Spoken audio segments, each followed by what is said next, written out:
Alright, little test run here.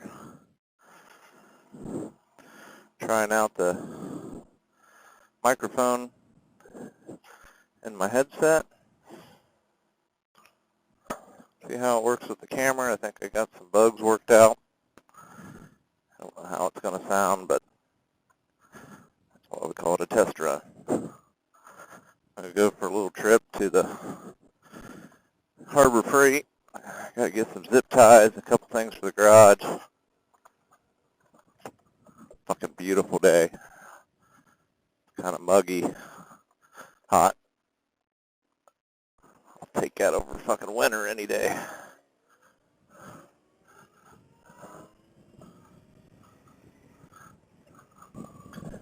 Only the second ride to turn the old girl red.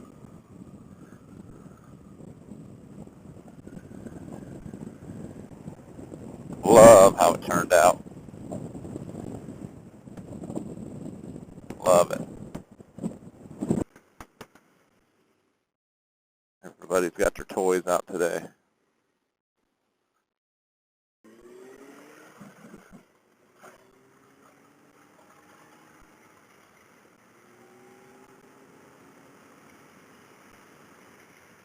Don't plan on being a moto vlogger. Just kind of play around with it. I enjoy a lot of moto vlogs on the YouTubes. Maybe one day when I got more time. Oh, little groundhog. Maybe one day when I got more time to invest into it, I'll get into it more. Now it's just tinkering around with one camera.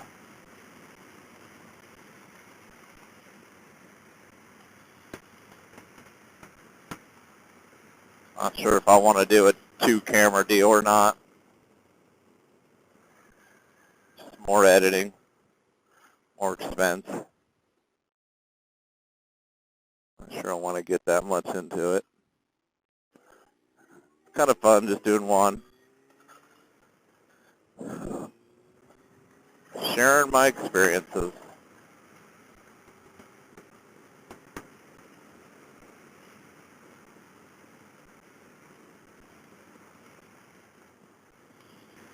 Beautiful country. If it wasn't for the winter, I'd probably stay there forever, but I hate winter. Knox Lake here on the left.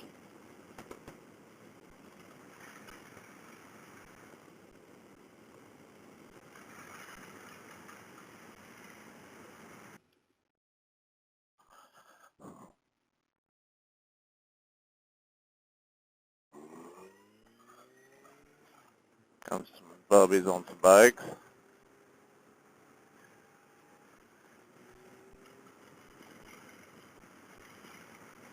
Oh, tar snake's a little slick. Forgetting that it's 90 degrees out today.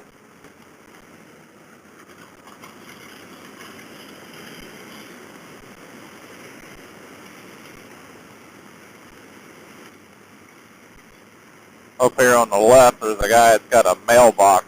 Looks like a deer jumping out in the middle of the road. Don't come this way that often, but when I do, it freaks me out.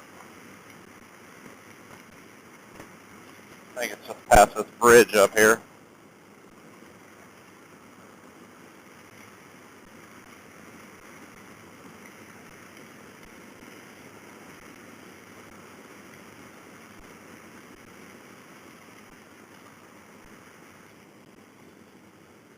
Horses out playing.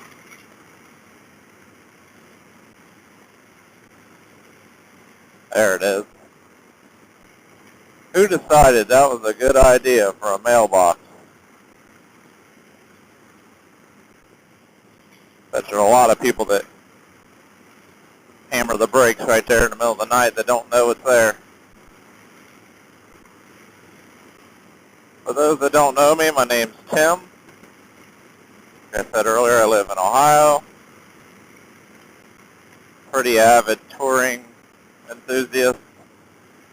I love getting the old girl out on the open road, long days, long weeks. I think she's been in about 43 states, 42, 43 states. Obviously Alaska and Hawaii are two of the states she hasn't been in.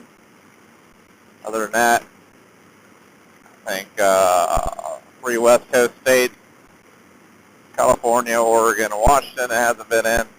North Dakota, Rhode Island, Florida.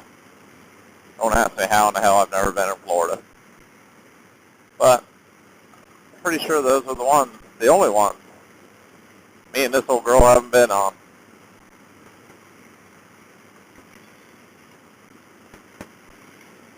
She's a 2008 Kawasaki Concours 1400. Used to be Neutron Silver. A week ago, I changed her over to Candy Apple, or shoot, not Candy Apple, Candy Diamond Red. It's a 2009 color.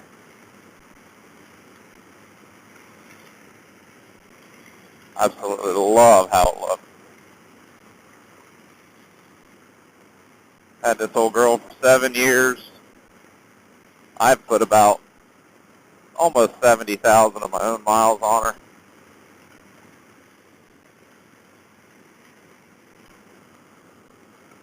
She's got a 80 on her now, with the hair just a tick less than 80. So you think 10,000 a year, it's pretty decent, but not spectacular. But first 2 or 3 years I had her, I didn't really put that many on. Maybe 3,000 or 4,000 those years. Only been the last 3 to 4 years it's really wicked her up a little bit on the mileage and trips. Absolutely love this bike. There's seriously not another one on the market I would trade her up for. Just does everything very well that I ask of her. Fits me very well. 6'4". So these are definitely geared for a taller rider.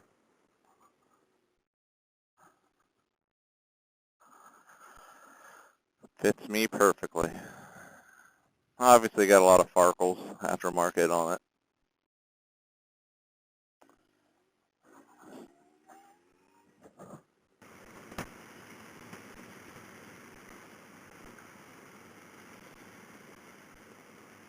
Suspension's tightened down about as tight as it goes for somebody my weight and how aggressive I ride it, but I've never really seen the need to upgrade it.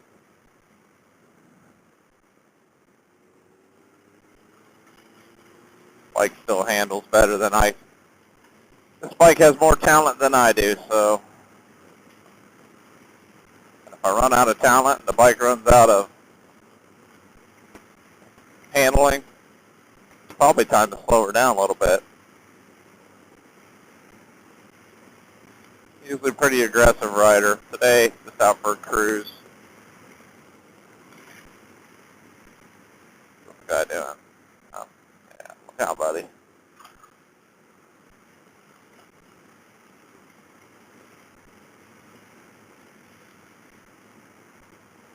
A lot of people say these bikes put off a lot of heat, which, I mean, they do. Never really been an issue for me. I've come from my past couple bikes that were also the same way.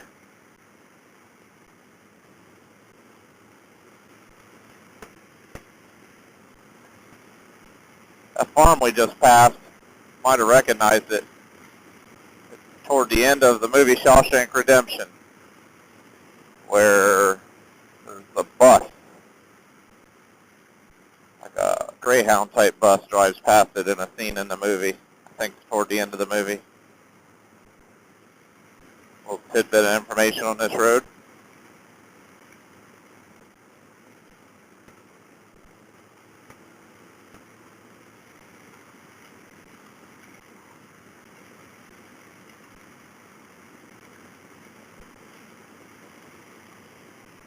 Trying to keep my speed to a reasonable limit today. Holiday weekend, lots of cops out.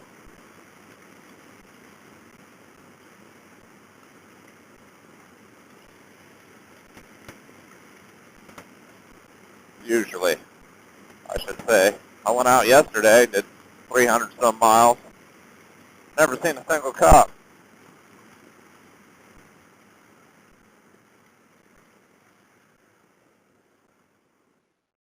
Kind of nice, because I was waking her up yesterday, Mohican State Park.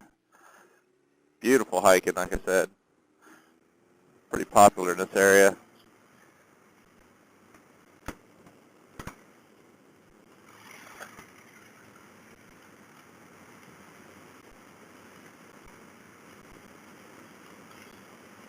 I run a GPS tracker while I'm out and about by myself. A little peace of mind for the wife.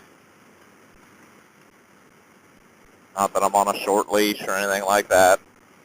Basically, she needs to know which ditch to come find me in if I stop moving. I kind of joke about that, but realistically, that's what it's for. Motorcycling is an inherited, dangerous pastime. No ifs, ands, or buts. You don't understand that going into it, probably shouldn't get into it.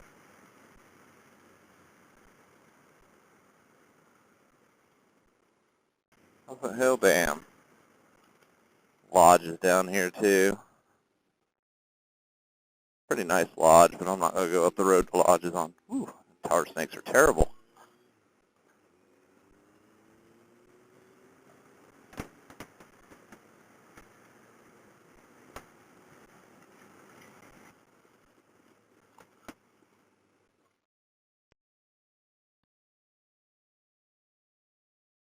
Thank you, Bubby. Pleasant Hill Dam. Like the lake's up just a little bit from all that rain. They probably tried to get her back down pretty quick for all the boaters this holiday weekend. This corner's usually always nasty. Yeah, look at that. All kinds of people out.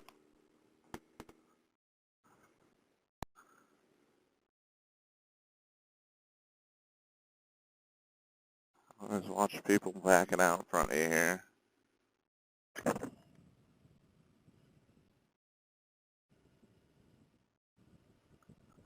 Cool little lake and dam. Hiking trails over here. That's where I broke my back several years ago, is down that trail.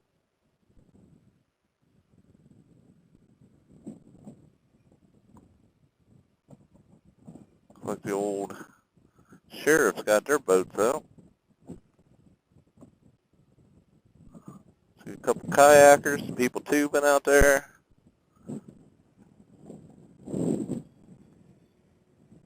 Alright.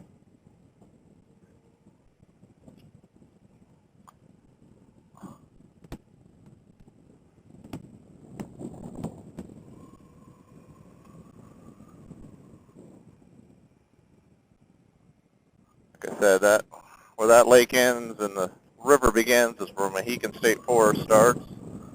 Everything downhill from there is all Mohican. I think to the right of me here is too, where all these pines are. It smells great. Probably don't have smell-o-vision. Just that fresh forest pine smell. Road to the right takes you into Mohican Forest.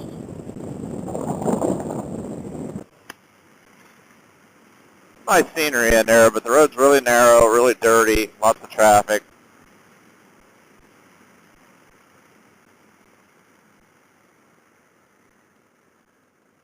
Of course, a lot of these roads around here are pretty dirty. Secondary roads, county roads, township roads.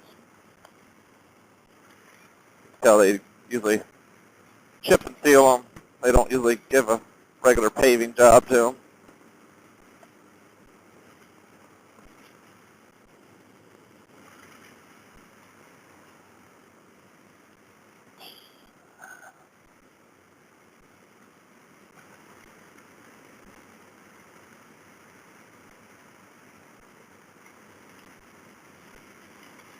I love riding roads like this. I love the super twisty roads. I like just getting out in the country too. a lot less traffic, not as many rolling roadblocks as I call them. What I mean by rolling roadblock, I usually mean like a big old group of cruiser bikes. Not necessarily all Harley crowd, but cruiser bikes. I don't know. I ride in a group, cruiser group sometime myself. It's a great group of people. They usually try to keep the speed limit or maybe a 5-ish over pace. With some of these groups, they get out here, and I don't know what's going through their mind. They're doing 5 under the limit. They got a line of cars behind them. They're riding in these tight little packs, so even if you had a chance to get around, you're not going to get around all of them unless you make some sketchy passes. Did one yesterday, big old group. I think there was 7 or 8 bikes doing 5 under. 2 cars ahead of me before the group of bikes, so they're holding up the cars as well. So had a chance. It was a nice little quarter-mile straight stretch.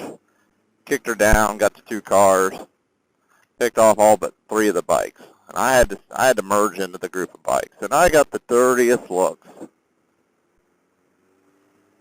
Other than breaking the speed limit a little bit going around them, I really didn't do anything illegal. It was the passing zone. I don't know. I guess you're only supposed to pass one at a time. Maybe that's illegal too, but whatever. If you're going to go that slow, I don't have a problem with it. But make it a point to, if you got a line forming behind you, don't just keep that line going. You know, at some point, pull off, slow down, get on the berm, wave people around. That's just freaking rude.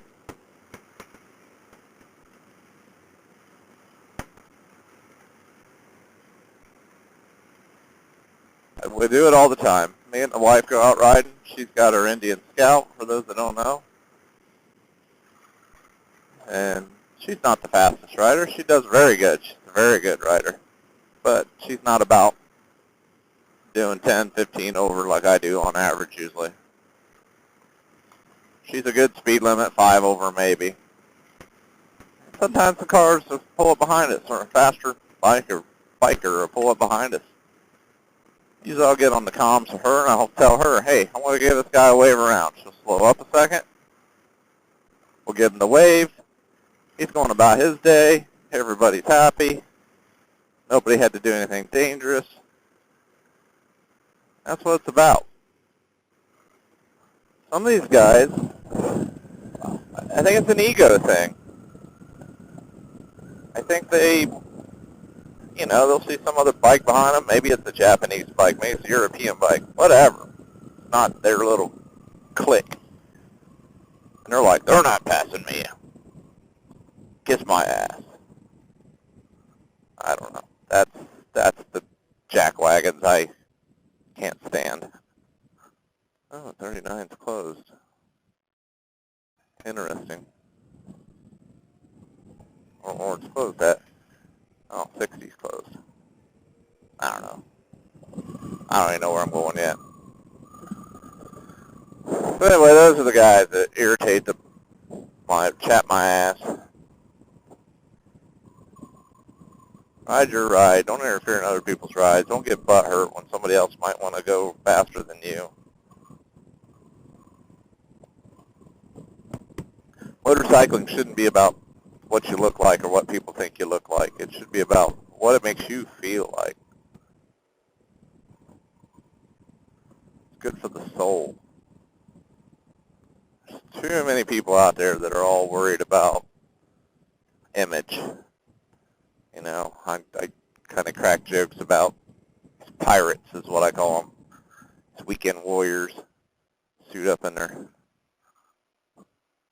leather chaps and vest and bandanas, and to me they just like a bunch of freaking pirates running around.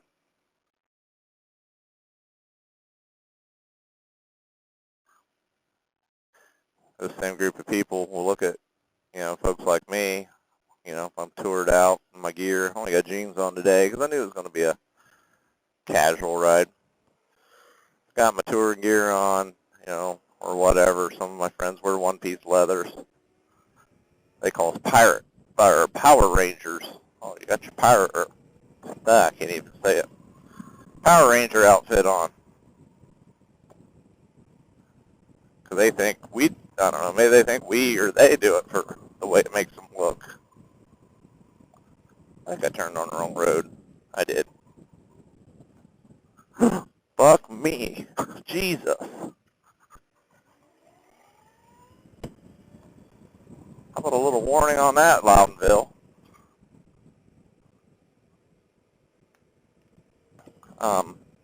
Sorry. I think about swallowed my bike. That could have been deadly. So, anyway, I think most of my friends, I think they agree. They look kind of goofy in their one-piece leathers, you know. They do look like a Power Ranger. But they're dressed for the ride, not the slide, not the ride. You know what I mean? That's kind of the term we use. I don't think I'm fashionable in my high-vis. Is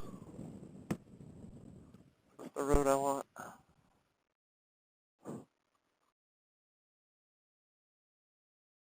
Yeah, I think it is, but it's closed. But it protects me. It gets me seen.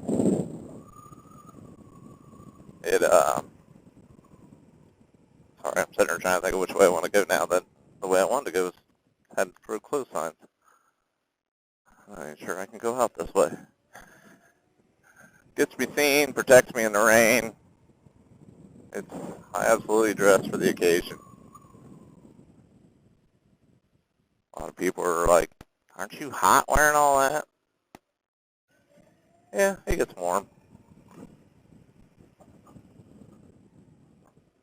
It's a lot cooler than road rash. I'll tell you that. I think because of the dead end. See?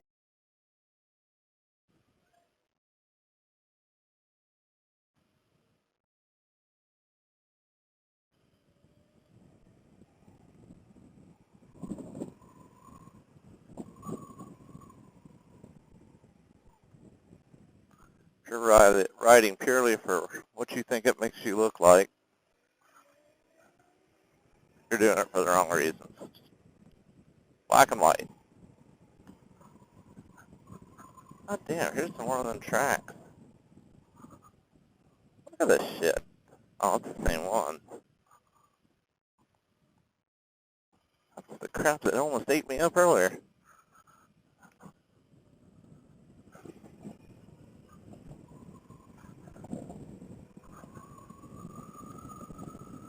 Alright, back the way I came, head up the other route.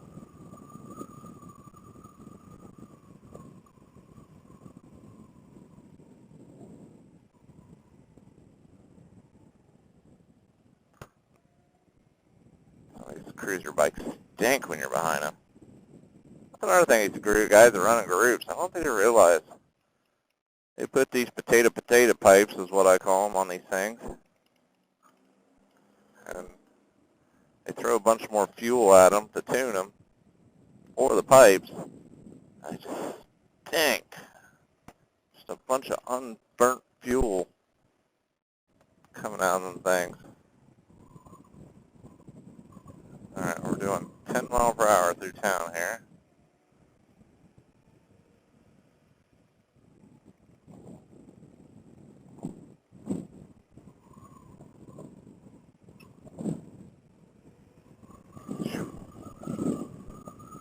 Stinky ass bike.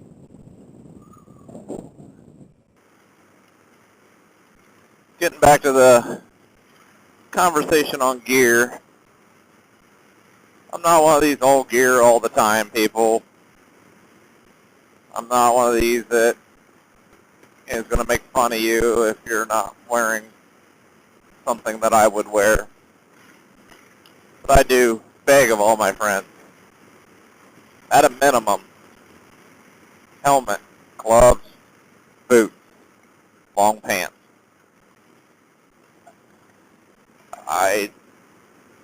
Those four things are going to save you a lot of pain at some point in your riding career. helmet's a no-brainer. Like, I know it's not a law in Ohio. People think they're hot, blah, blah, blah, uncomfortable. They can be if you buy the wrong one. If it doesn't fit your head, if it's not for the task that you're asking of it. But I don't wear my helmet for me. I wear my helmet for my wife and my family. I think they're comfortable. Keeps the sun off your face all day. Keeps the wind from beating you to death. But I started wearing mine so I would come home to my family every ride. That's not fair to them. Something I'm out here enjoy doing, having a good time. And I've killed myself because I made a choice not to wear a helmet. That's selfish.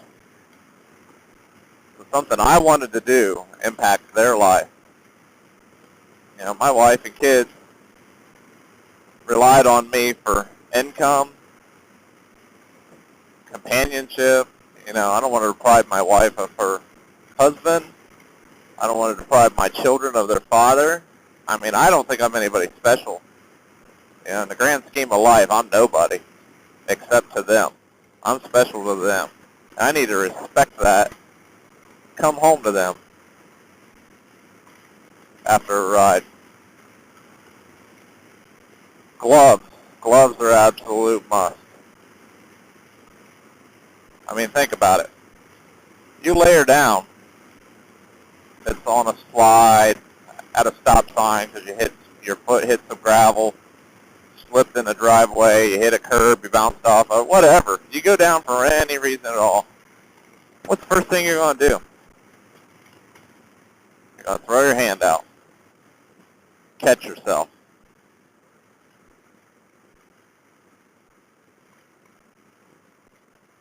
If you don't want a chewed up palm, degloved as they called it. Oh, look at them flags. That's beautiful.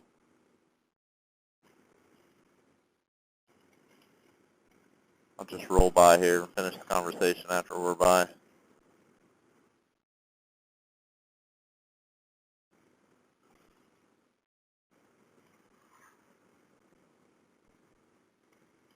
Wow, cool. So, yeah, you're going to throw your hands out if you go down for any reason. So, some gloves just make sense. Plus, it keeps you from getting blisters on your hands for a long day's ride, blah, blah, blah. Just makes sense. Boots, kind of the same thing. Lay a bike down, the bike drops. First thing it's going to do is land on your ankles. And these bikes are hot. No matter what you're riding. There's a hot exhaust. There's a hot crankcase. So you put a 400-plus pound bike, 400 to 700-pound bike, with a hot motor, and pin that motor, or pin your foot between the motor and the hot asphalt. That's going to freaking burn. That's going to leave a mark. So there's where I get the boots. Plus, when you put your foot down, you can twist an ankle or whatever. So ankle boots are always a good idea. Help support you. Got a dog. I've had dogs run up on me and try to bite at my ankles. Gives you a little protection with that. Long pants. Even if it's just blue jeans. I mean, blue jeans are kind of minimal coverage. I mean, that's all I have on today. Normally I've got a touring setup on with some knee protection and hip protection, but same goes for that hot engine, those hot pipes. Touch your calf on one. Tell me how much it hurts. Been there, done that. Learned the lesson. I pulled up to my mailbox one day after work. I had shorts on. And just, you know, my mailbox is a little bit on a weird incline. Put my leg down to support the bike, and that pipe, pure header pipe, just touched the back of my calf. I'm pretty sure I still have a scar from all that. Plus, you know, it offers protection from sliding. Not much. good sturdy pair of blue jeans might only protect you for maybe a 20, 25 mile per hour slide, and that's still probably minimal protection. But it's something. Better than nothing.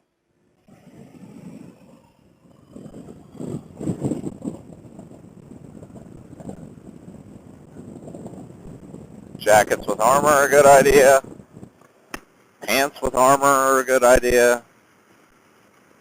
You know, I got kind of minimalistic gloves here. You know, if you want up, you know, anything leather is going to be better than textiles. There's a lot of good textile stuff out there nowadays, though. A lot of it breathes really well. A lot of it's got baked-in waterproof stuff in it. And that's my touring rig. I run textile stuff. I got high-end stuff right now, but I've tiered it up over the years. I think I'm kind of the top of the mark now. Paid dearly for it. Still got a good bargain. Anybody knows me, they call me Jew Bubby sometimes because I don't pay full price for anything. Got a good deal on it, but it's some high dollar crap. Anything, even the cheap stuff's better than nothing. Go to Cycle Gear, get some of the, they got a brand called Built. Some decent stuff. Probably your Walmart grade quality stuff, but hey, better than getting your legs skinned up or your shoulders skinned up.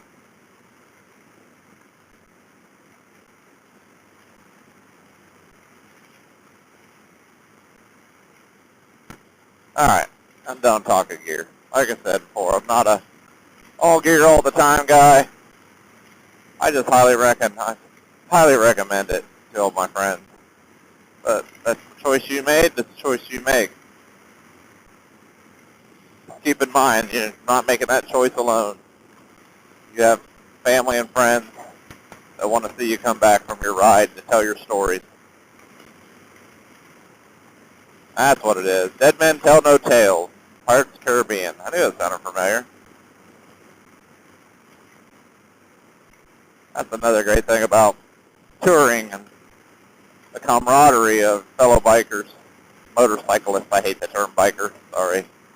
I just used it. I use it frequently, but I hate the term. I'm not a biker. I'm a motorcyclist.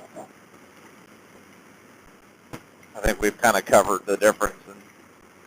Bikers about image, motorcyclists about passion. Kind of the cliff notes on that, on my own thoughts. But yeah, the camaraderie of fellow cyclists, you know, you get back from a ride, have some drinks, tell the stories. Some of my fondest memories are some of my friends sitting around a campfire after a good day's ride, talking about, you know, this may sound dumb, but talk about that little blue-haired lady that pulled out in front of you and you had to get on the binders and you kicked her sideways and flipped her off and she blew you a kiss or whatever. You know, those are the stories. Those are all good stories.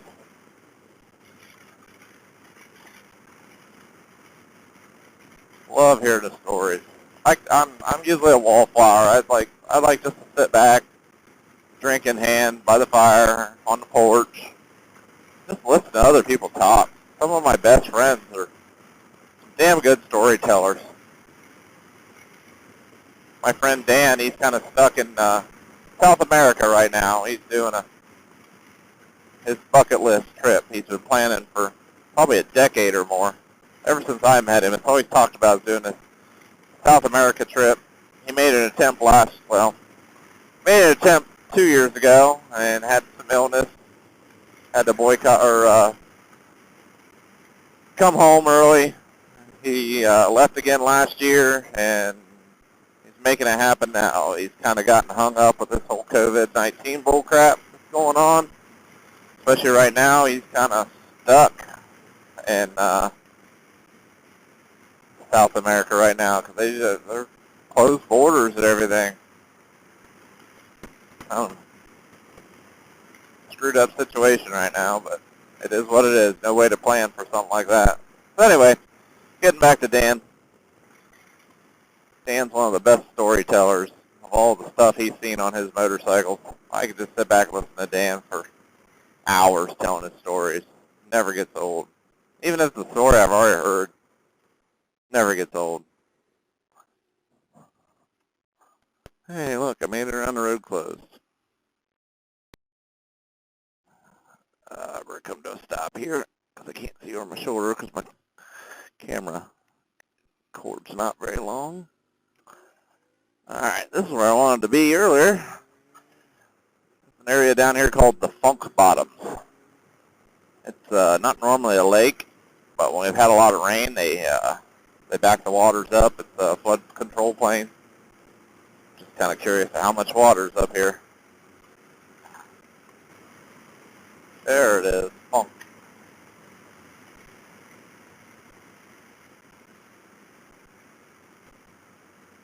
Take you to Funky Town. Alright, no more of that singing. Nobody wants to hear all that.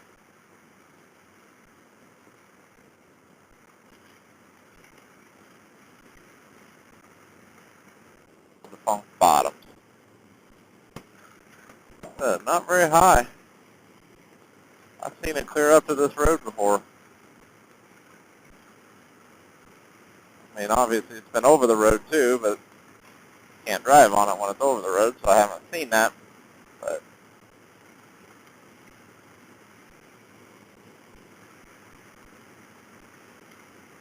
I'm trying to look at the debris line and see how high it's been the last week. It's kind of hard to tell.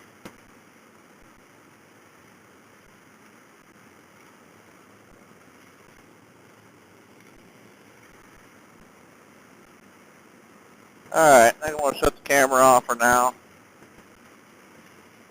Figure out which way I'm heading towards Mansfield and turn her back on later.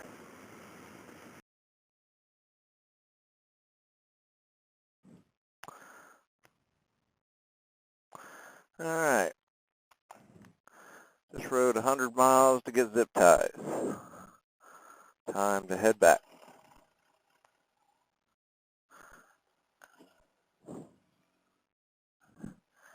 Good old Harbor for 8.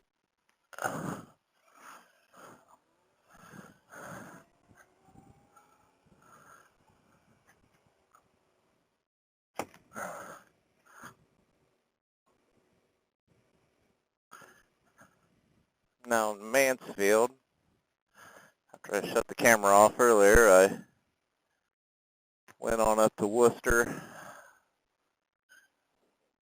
took Route 30 all the way across back to Mansfield.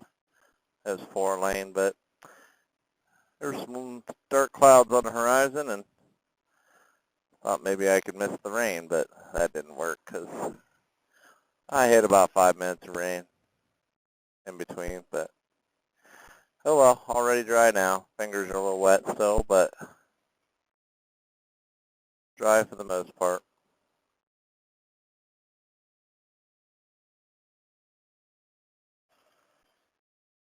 About ready to test this new law out in Ohio that says you can run a red light if you sit here more than 5 minutes.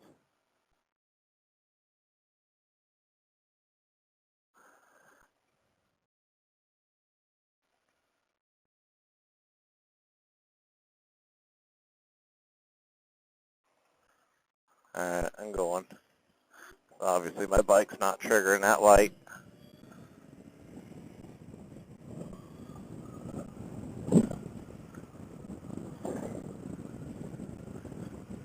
Mansfield's not a bad town.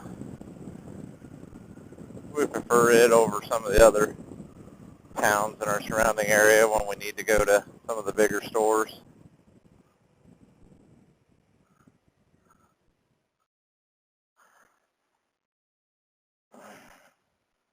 Come up here to Harbor Freight all the time, but soon I won't need to because they're supposed to be putting one in Mount Vernon, which is only 6-7 miles from my house.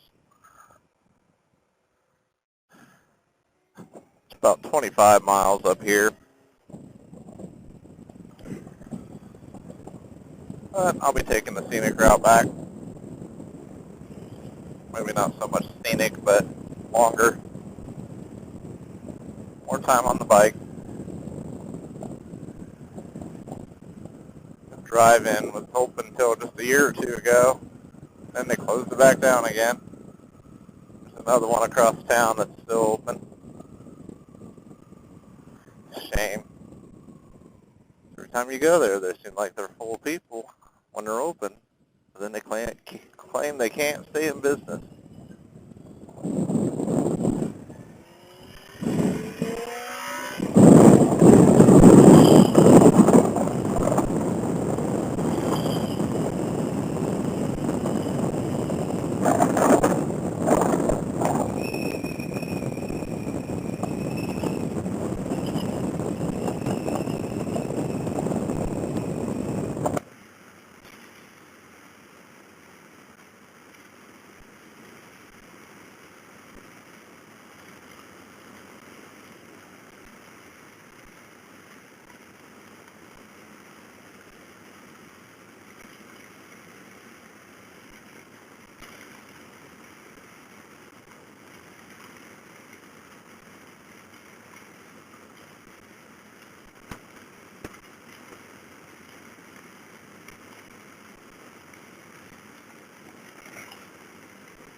Let's roll cold, stink everybody out.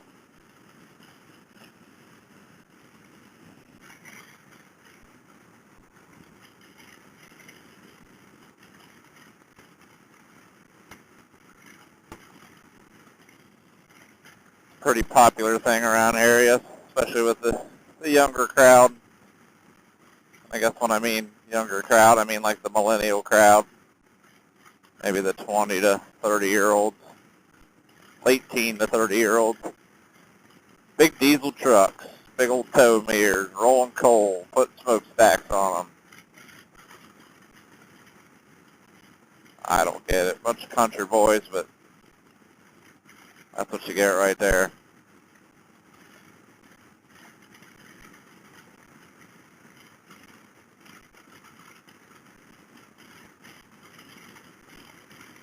Almost like he's doing that on purpose now.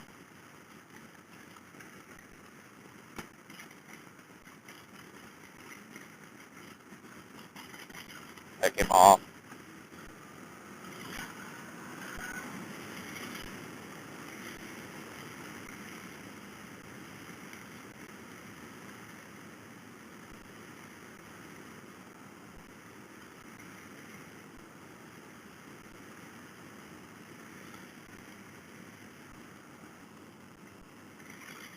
Mid-Ohio Racetrack, sports car track is over there. They do some motorcycle racing and track days.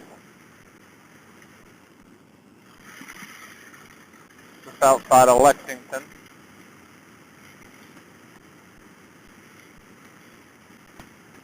Could have went up that road and drove by, but all you would have seen is a sign and a gate. Sometimes when they're running track days, track rentals, you can get in and watch. Sometimes my friends come up, get into that. I enjoy watching them a little bit and hanging out. I just never could get into the track day thing. And yeah, the friends try to convince me, oh, do it, you'll love it. I'm sure it is a good time. I'm sure it's a blast and put a smile on my face. But for the time and energy and money to invest just to go do one, I would just rather throw an overnight bag in my side case and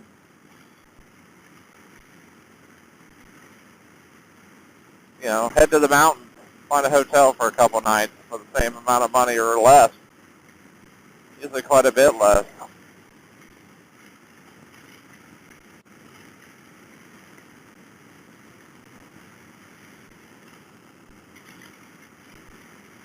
You know, you gotta prep your bike, which I'm sure if you're just, they say when you're doing the novice class, it's minimal expense to prep your bike.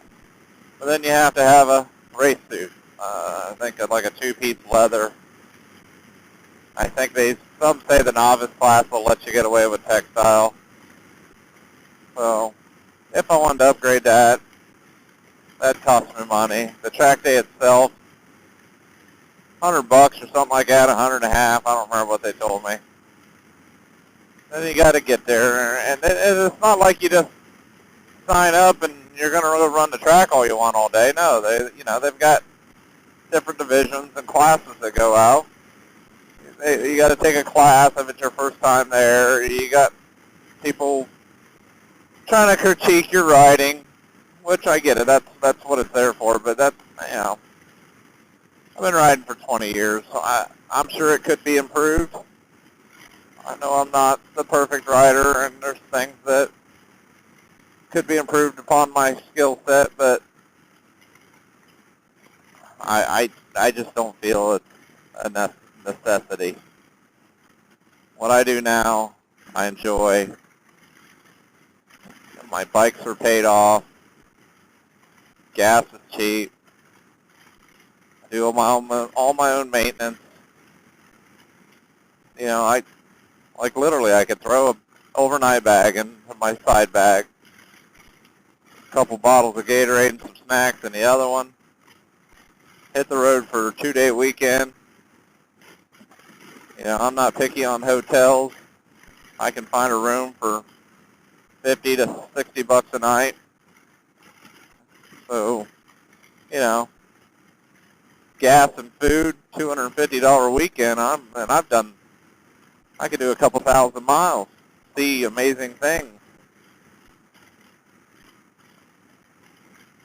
Versus a couple $100 track day. I might have got 20, 30 laps around the loopy-loop, and it would have been fun, but I don't know. Just don't think it'd be my thing. Like I said, I have many friends that do it, and they're all like, oh, you got it, you got it, you got it. Not everybody's looking for the same thing out of ride.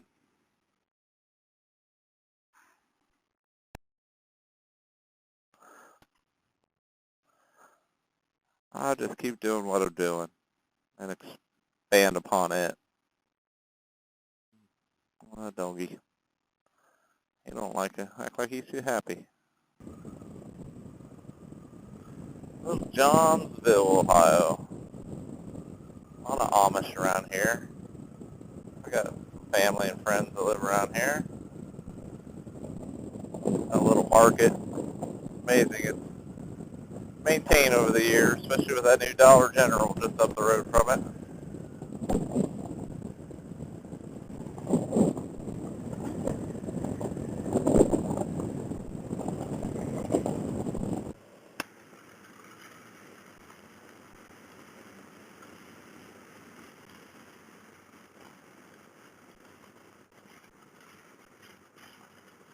Little town north of Woodbury. When I was a kid, maybe a young teenager,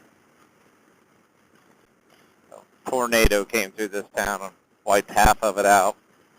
And I seen that tornado. We were at church at the time. I think right up here on the left is I think there used to be a bigger house there, and it's gone. Yeah, right there's a building that got wiped out. Blocks are still piled up. That's a new house. A couple of these are new houses. Anyway, several miles to that direction, there's a church we used to go to. It's actually the church me and my wife got married at. We was at church, and I had to go to the bathroom. It was getting ready to storm. I think it was more of a, I'm scared of the storm, and wanted to go to the basement of the church where the bathroom was. And I looked out the window, and there's this tornado. There's a sign, Perry Church of Christ, 3 miles that way. I was, I don't know, the best description I could give is just frozen me in my tracks. I looked out the window, and first tornado I'd ever seen, like in real life, and there it was. You know, of course, like I said, we were 3 miles away, a couple miles away at the time, but I just froze. And I was a little kid, and then, you know, maybe a minute after I'd seen it, I heard a commotion upstairs, you know, where services were going on, and everybody was coming downstairs. So somebody must have looked out the window upstairs and seen it.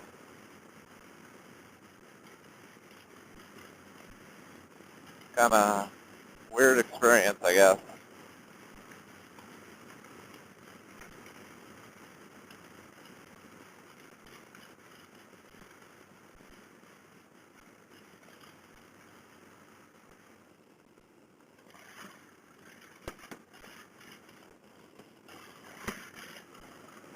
I used to take these dirt roads all the time on my bike.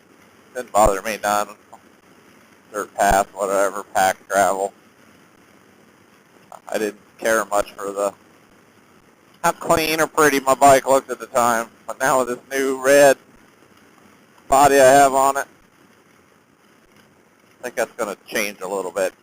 I just washed it yesterday, and I hit that rain earlier when I had the camera off. Now I was like, damn it. First thing I thought of. Now I got to go home and wash it again.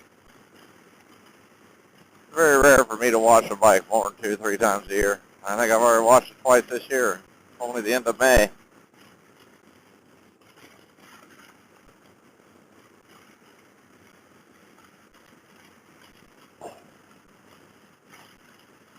Amish buggy.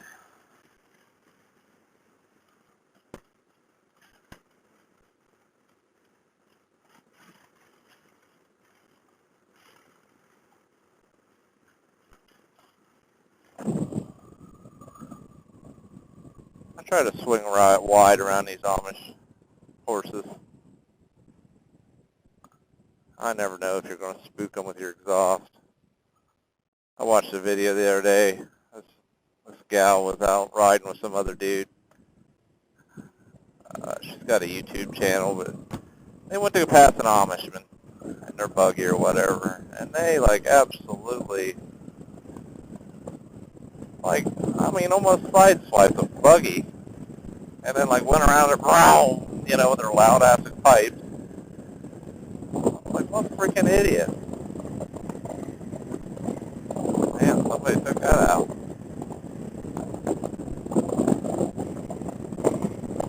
I thought this guy was turning. Apparently he's not. Put the blinker on. Yeah, these are all Amish homes here.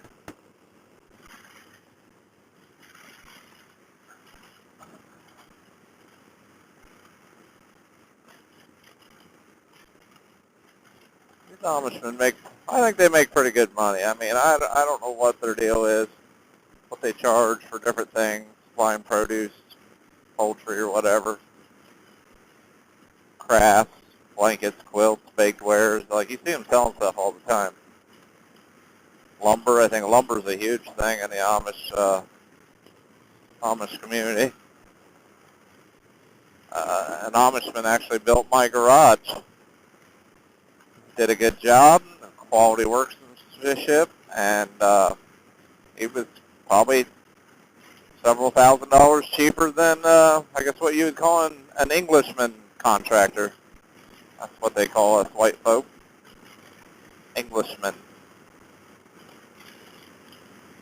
They make pretty good money. I mean, they threw that barn of mine up. I call it it's a garage, but it's really just it's a pole building with garage doors, and you know, it looks nice.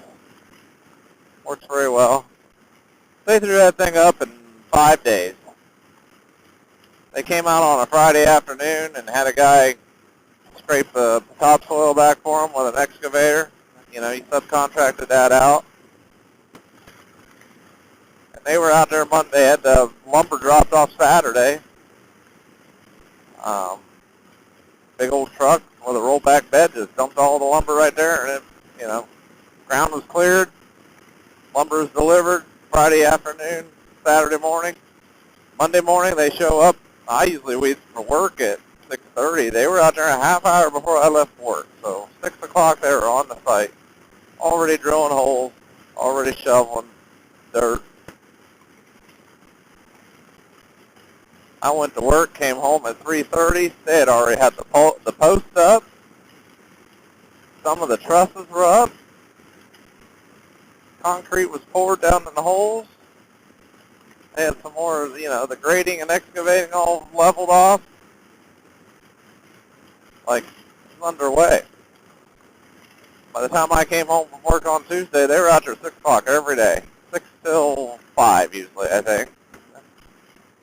By the time I came home from work on Tuesday, the entire frame was up. All the trusses, all the cross members, the windows were in, hung, whatever you want to call it, boxed in. Door was framed in. I think they might even had the gravel on the floor at that time. Kickboards were in. Then Wednesday, all the sheet metal went up. The roof was on, the sheet metal was up. I think they had a few pieces they still had to put on for the sheet metal after Wednesday, but Thursday they come out, finished the sheet metal, poured the concrete, did some finishing trim, doors, windows, whatnot. That was all done Thursday. Friday they came up, cleaned up the site, installed the concrete the next day. Installed the expansion cracks or joints, whatever you call it, in the concrete. And it was mostly done. Still had some excavating work to do, but I think it was raining at the end of that week, so the excavating work had to be done at a later time. I had another guy come out and finish that up for me. Yeah, 1 week. That building was $14,000. I figure 5,000 to 6,000 of that was probably materials. So, let's just say he netted $7,000 to $8,000. Maybe $1,000 went to the excavator. So let's just call it $5,000 to $6,000 1 week's time. They only had a crew of like 2 or 3 guys.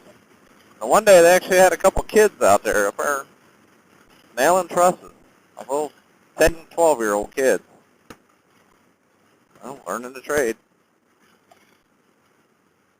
This rounded up to a crew of 4, $5,000. The head guy probably made 30% of the profits.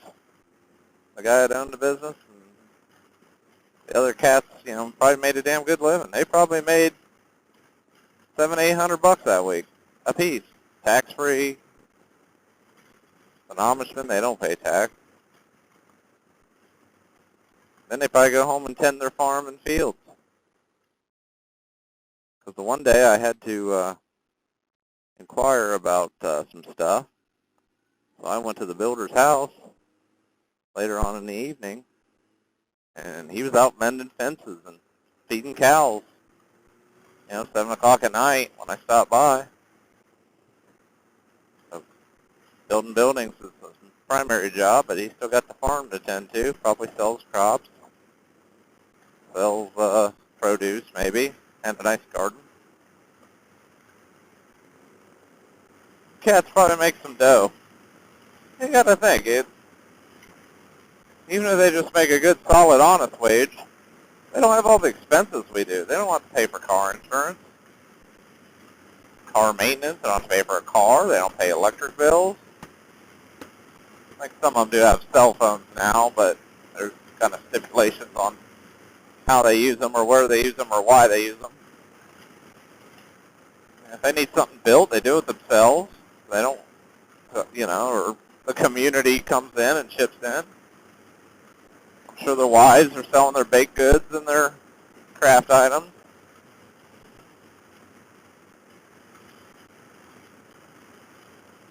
Yeah. Probably a nice little deal they got going on.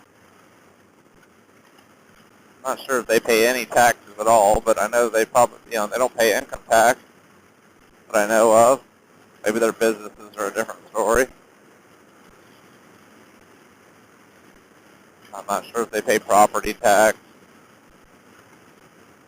Hard telling. I don't know how all that works.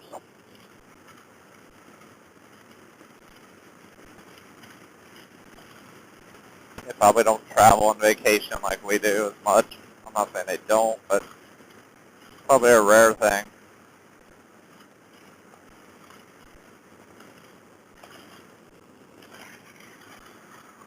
I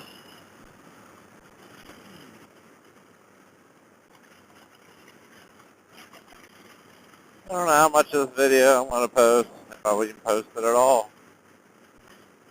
But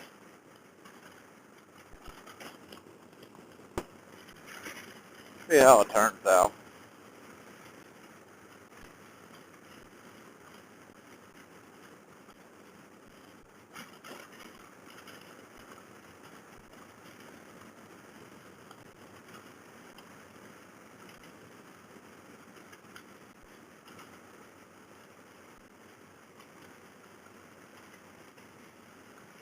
Yeah, here's my little village, Fredericktown.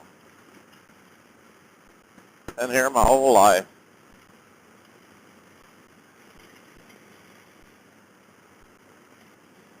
Me and my wife moved into Mount Vernon for a few years when we first got together, or first got married and had our first couple apartments, but came right back to old Fredericktown, or Freddyville as they call it. Nice little farming community. So close to the city, mainly Columbus.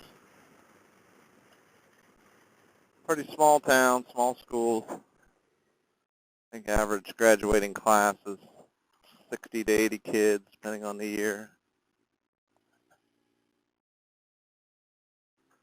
Graduated from here. Most people, a big fire hurry to get out of this town when they graduated, but I didn't mind it. Get some fuel here, only a few miles from the house.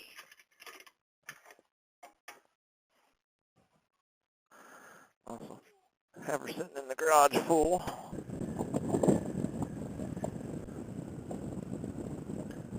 No, I'm only like 3 miles from the house.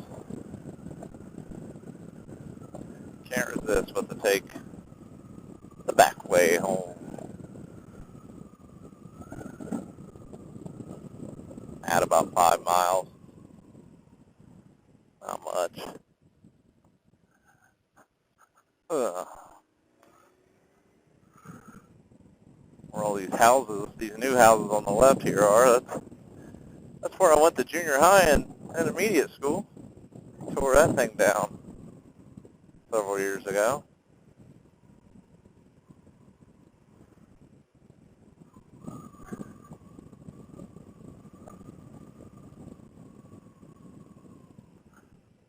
I'll stop and say hi to some friends.